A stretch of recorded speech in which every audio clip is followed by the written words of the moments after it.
Senator হবে।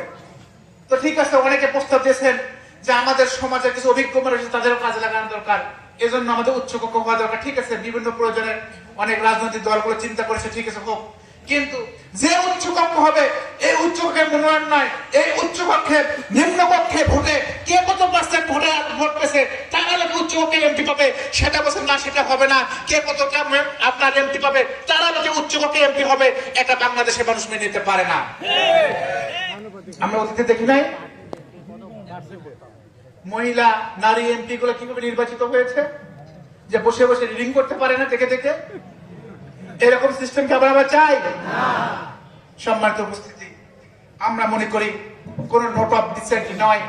বাংলাদেশের মানুষ জুলাইয়ে লড়াই করেছিল, জীবন দিয়েছিল। বাংলাদেশের রাজনৈতিক সংস্কৃতি পরিবর্তন, বাংলাদেশের সংবিধানের মৌলিক পরিবর্তন গুলো হবে, যে মৌলিক পরিবর্তনের মাধ্যমে বাংলাদেশে আর কোন স্বৈরাচার ছিল না, সে সিদ্ধান্ত নিয়েছিল। আমরা মনে করি সেটিকে বাস্তবায়ন করার জন্যই নির্বাচনের আগে একটি গণভোট প্রয়োজন।